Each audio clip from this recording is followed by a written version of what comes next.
विधानसभा अध्यक्ष राहुल नार्वेकर आपल्या सोबत आहेत। सर, खरं तर आज मुंबईच्या रस्त्यासंदर्भात बैठक पार पडली। काय नेमकं डिसिजन झाला, काय चर्चा झाली?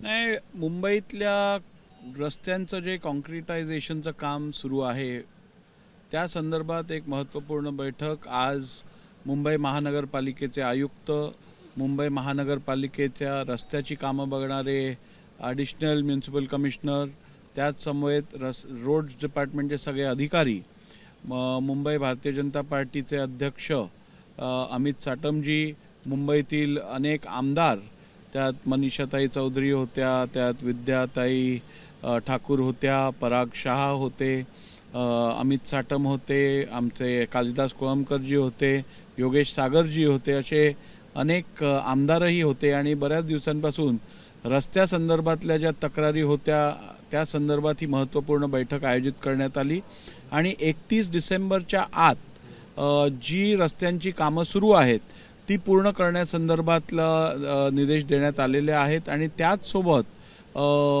एकूण जे उर्वरित रस्ते जे अद्याप सुरू करण्यात आले नाही आहेत ती कामं पण 31 तारखेनंतर त्वरित चालू करण्यासंदर्भात चर्चा झाली आणि सकारात्मक चर्चा झाली आणि मुंबईकरांना लवकरच सुंदर असे कॉन्क्रिटाइज रस्ते प्राप्त होतील आणि जी प्रलंबित कामं आहेत ती पण पूर्ण झालेली दिसून येतील।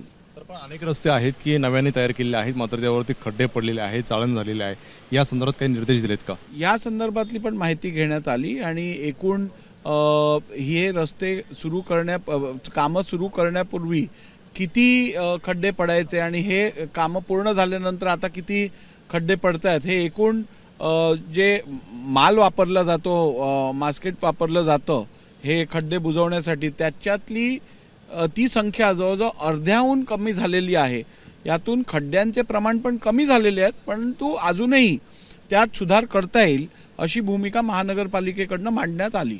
नवीन कामं मंजूर करण्यासंदर्भात काही चर्चा झाली का? जोपर्यंत हे पूर्ण होतं तोपर्यंत करू नये? आतापर्यंत मला जी माहिती आज दिली गेली ती एकूण 700 किलोमीटरपैकी जवळजवळ 350 किलोमीटर रस्त्यांची कामं ही पूर्ण झालेली आहेत आणि उर्वरित कामं जी आहेत ती लवकरच पूर्ण करण्यात येतील आणि त्यानंतर नवीन कामांनाही सुरुवात केली जाईल। दुसरा प्रश्न असा आहे की गोपीचंद पडळकर आमदार हे तुमच्या सभागृहाचे सदस्य आहेत, मात्र ज्या प्रकारे त्यांचं वादग्रस्त वक्तव्य समोर आलेलं आहे जयंत पाटलांसमोर, कसं बघता? कारण मोठी टीकेची झोड उठताना पाहायला मिळते। मी सभागृहाच्या आत केलेल्या वक्तव्यांची दखल घेत असतो, त्यामुळे सभागृहाच्या बाहेर काय वक्तव्य कोण करतं या संदर्भातली मी काय विशेष दखल घेत नाही।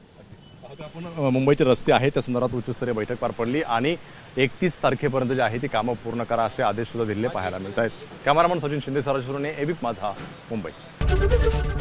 एबीपी माझा, उघडा डोळे बघा नीट।